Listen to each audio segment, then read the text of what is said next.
When rutile and zircon stopped mining this area known as Jewel Swamp, around 30,000 tonnes of tailings or unused material were left on the site. In the leftover sand was a substance called monazite, a radioactive material now used in the manufacture of computers. Although it is a naturally occurring material, when essential minerals are removed, it becomes concentrated. Attempts by the company to clean up the site were hampered by Lake Macquarie Council in 1985, which saw the clean-up as a new mining operation, so the material was simply left there. Well, that particular time, Jody, the council considered that there was a mining process involved and it was necessary to get planning consent to undertake this particular task. In 1982, a number of old mining sites in the state were identified as potential hotspots. Jewel Swamp was one of those. Tests by the Department of Health showed that radiation levels were higher than normal. However, it was regarded as harmless. Over the years, the radiation branch of the Department of Health has kept an eye on the site, monitoring the levels annually. The matter, however, came to light again recently when Alderman John Jenkins accused the council of keeping secret files on the issue. Council denied that. 3 weeks ago, council discovered BHP, the landowner, had all but cleared the site of radioactive material. While the council had blocked the removal of the material 6 years ago, it now maintains it was never a council matter. The council do not wish to take any further action at this point of time because it does not see any reason to. It is basically a state health matter. Radiation specialists from the Department of Health tested the site on Thursday and minor radiation levels were detected. According to the department, it's not dangerous and will be completely eliminated when BHP revegetate the site.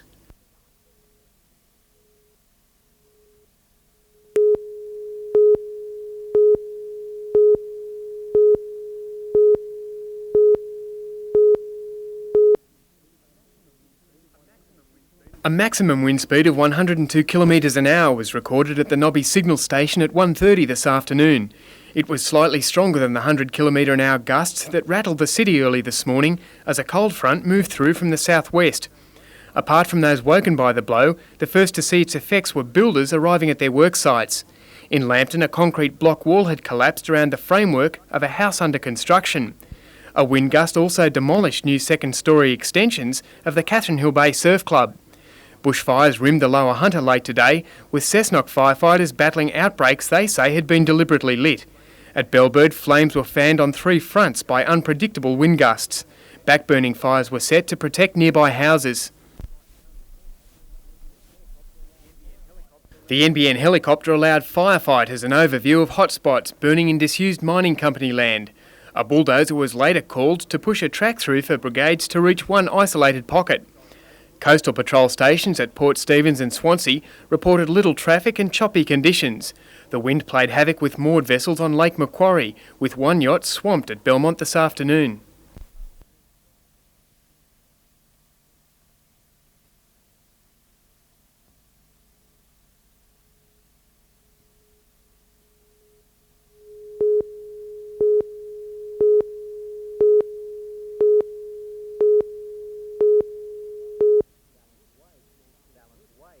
Dallas Wade makes his living selling firearms, but there are some rifles he refuses to handle. The SKS and the SKKs, the reason I don't sell them is because I don't really think that as my own personal opinion is that we don't need them.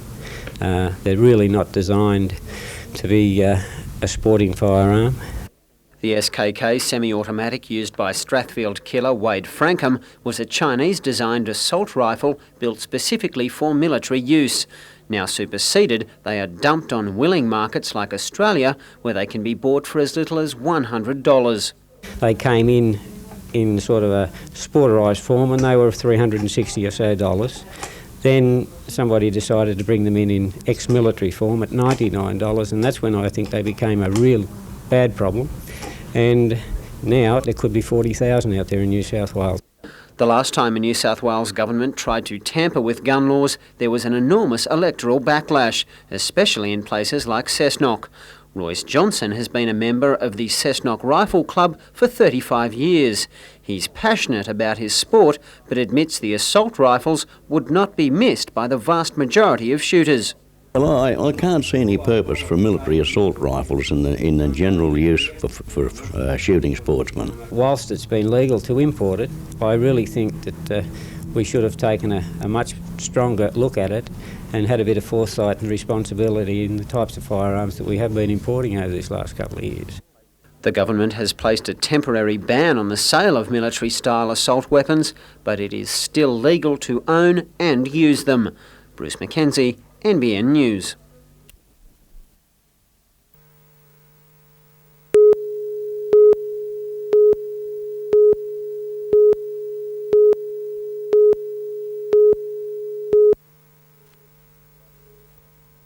Situated in the rapidly expanding Summersby Industrial Estate, the Baker Hughes plant will manufacture a range of industrial pumps and process engineering equipment. Established in Sydney in the 1950s, the company has spent $10 million relocating to the Central Coast. Executives believe the decision to decentralise won't increase transport or production costs. Most of our business is associated with the mining industry. The mining industry associated in WA, Queensland, Victoria, New South Wales obviously. So we're not stymied by that problem at all. The plant is only operating at about 30% of capacity at the moment and boasts a staff of just 54. There will be benefits for the Central Coast community though, as the firm will rely heavily on local goods and services.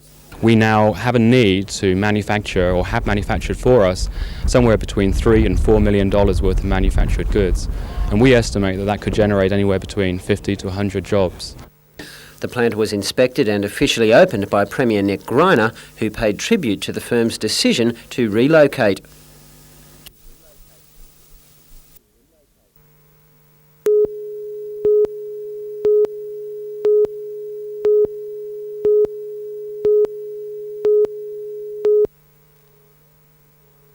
Mike Rowley, his wife and son left a troubled South Africa to immigrate to Australia in the early 1970s. They called in at Nelson Bay for a visit, liked what they saw and stayed. From their early days of handline fishing from a small boat, the Rowleys now boast two of the largest fishing vessels on the east coast. Their two 23-metre, $1.25 million longliners head out to sea for a week at a time to bring home tuna for the lucrative Japanese market. The boats lay 30-kilometre lines laced with 1,000 hooks and are marked by floating transmitter beacons. One prize tuna can be worth $20,000 on the Japanese market. The tuna are killed and gutted at sea and kept chilled before being unloaded at Nelson Bay. The fish are then sorted and their meat checked for colour and fat content before being boxed and trucked to Sydney in aircraft containers. The process is the culmination of years of hard work by the Rowleys, and other benefits should flow on for the bay. Already we have probably half a dozen visiting boats. There are other boats that will come into here from Sydney. The fish at this stage are somewhere between Sydney and Port Macquarie, so this is the area that the vessels will be concentrating on catching the fish, and this port is probably the most handy for them to come into to unload.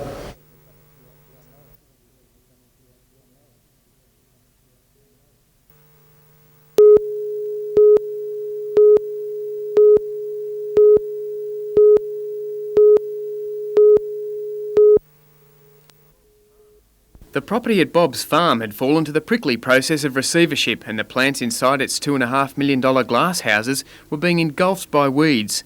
Van Wyck & Son, plant suppliers from Melbourne, were owed money when the business closed down, but they also saw potential in the operation and snapped up 40 hectares of the property. 2.5 hectares are under glass, and a permanent local staff of 12, as well as some casuals, once again have the roses blooming. For now, the main market is Sydney, but there are hopes for expansion. Plastic growing igloos on the property will also be resurrected for harvesting carnations. But there'll be no Devonshire teas for the Van Wicks, they're strictly in the flower business. The remaining 17 hectares of the property, which includes a home and outbuildings, once used as a visitor and reception centre, has just been sold for $300,000 to a Sydney-based company.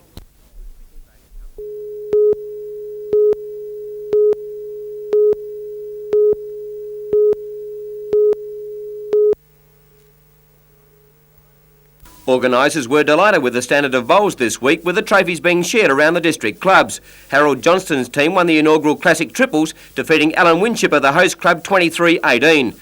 In the men's fours, Don Shoesmith of Beresfield was too experienced for the Frank Drury team from Belmont, winning 25-15. Jim Warby and Noreen Snedden from Raymond Terrace were successful in the mixed pairs, 21-16 victors over Ray and Claire Frost. And in the men's pairs, Keith Short of Talara was an easy winner over Reg Carstens from Toronto Workers.